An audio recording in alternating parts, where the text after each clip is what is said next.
Je m'appelle Maël Enaf, je suis professeur pour le Master Material Future qui est basé à la Central St. Martin's University of Art London. Et je suis aussi filmmaker, freelance. Si je devais traduire en français, ça serait évidemment les matériaux du futur. Et c'est vrai que limite, ça fait beaucoup plus cool en français déjà. Et ce qu'on fait dans ce cours, c'est de regarder tous les matériaux qu'on utilise au quotidien, comme le plastique, comme les métaux, voilà, différents éléments qu'il y a autour de nous, comment les rendre plus responsables, plus durables, d'un côté social, mais aussi du côté du matériel en lui-même.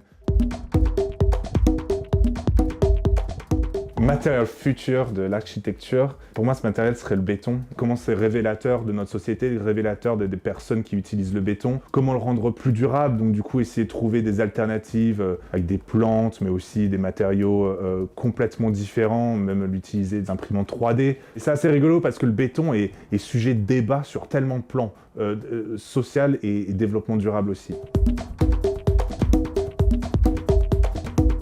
Autant l'architecture que les communautés en fait. À chaque fois que j'ai eu la chance de faire des films, que j'ai eu la chance de faire des interviews, des documentaires, la plupart du temps en fait on se regroupait tous dans l'espace communautaire, des fois même dans une église, là où les gens se regroupent ensemble. Et c'est là en fait où on faisait toutes nos interviews et qu'on créait nos workshops, qu'on créait nos discussions ensemble.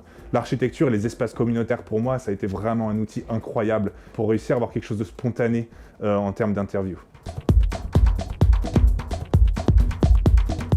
Ça s'appelle Democratizing Technology que j'ai réalisé en 2019, c'était pour mon projet de graduation. Ce projet-là regardait à comment en fait l'automatisation des tâches, comment les robots on va dire, avaient déjà un énorme impact sur nos communautés et comment ils remplaçaient déjà beaucoup de boulot qui existe. Et en fait, il y a cette communauté qui s'appelle Jaywick, c'est une petite ville 2 heures de Londres.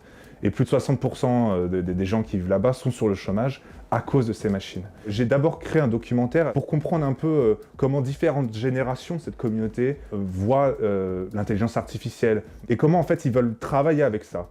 Et finalement, très rapidement, je me suis rendu compte que l'intelligence artificielle, c'est qu'un outil, c'est plutôt la façon dont on l'utilise qui est problématique. Et du coup, on a fait un workshop ensemble où on a créé un flotteur électronique qui flottait sur l'eau et en fait collectait l'énergie des vagues et traduisait cette énergie des vagues en électricité pour miner des cryptocurrencies de la monnaie digitale, quoi.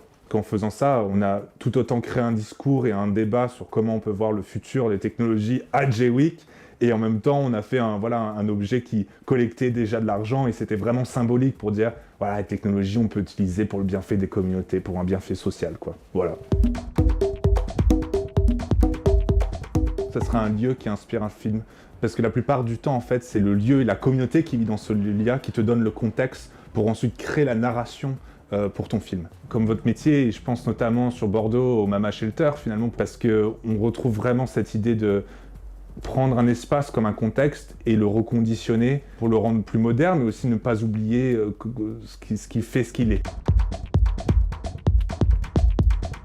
L'architecture sur Londres en 2100 serait vertical farming et cette idée de collaboration entre les plantes et l'activité humaine.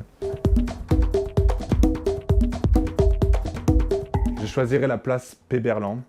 En fait, tout simplement parce que ça a été vraiment ma première porte sur Bordeaux. Quand je vis sur Londres et que je pense à Bordeaux ou à la France en général, très facilement dans mon imaginaire, je vois la place Péberlan comme un endroit où j'aimerais bien filmer quelque chose là-bas, même si c'est des interviews, un documentaire sur cet endroit-là. Donc ouais, définitivement la place Péberlan.